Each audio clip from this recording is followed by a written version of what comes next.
नेपाळमधून आता एक मोठी बातमी। नेपाळमध्ये नदीत भीषण अपघात झाला, तर या अपघातामध्ये महाराष्ट्रामधील 24 जणांचा मृत्यू झालाय। यामध्ये जळगाव आणि बीडमधील भाविकांचा समावेश आहे। मृतदेह तातडीने राज्यात आणण्यासाठी हवाई दलाची मदत घेतली जाणार आहे। हवाई दलाच्या विमानाने 24 जणांचे मृतदेह नाशिक इथे आणण्यात येणार आहेत। तर या दुर्घटनेचा आढावा घेण्यासाठी केंद्रीय राज्यमंत्री रक्षा खडसे काठमांडूत दाखल झालेले आहेत।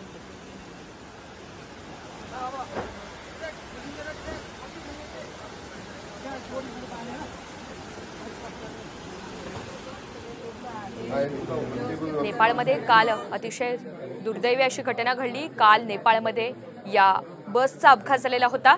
नदीमध्ये ही भीषण अपघात झालेला होता। तर या अपघातामध्ये महाराष्ट्रामधील 24 जणांचा दुर्दैवी मृत्यू झालाय।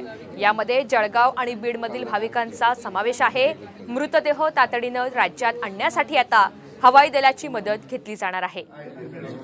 दरम्यान या दुर्घटनेचा आढावा घेण्यासाठी केंद्रीय राज्यमंत्री रक्षा खडसे काठमांडूत दाखल झाल्यात। नेपाळमध्ये तेन्हू जिल्ह्यातील नदीमध्ये ही बस कोसळली। पोखराहून काठमांडूच्या दिशेने जाताना हा भीषण अपघात घडला। महाराष्ट्रामधील भाविकांची काठमांडूला 8 दिवसांची यात्रा नियोजित होती। या बसमध्ये महाराष्ट्रामधील 40 भाविकांचा समावेश होता।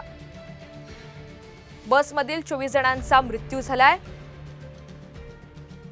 मृतांमध्ये जळगाव आणि बीडमधील भाविक समाविष्ट आहेत।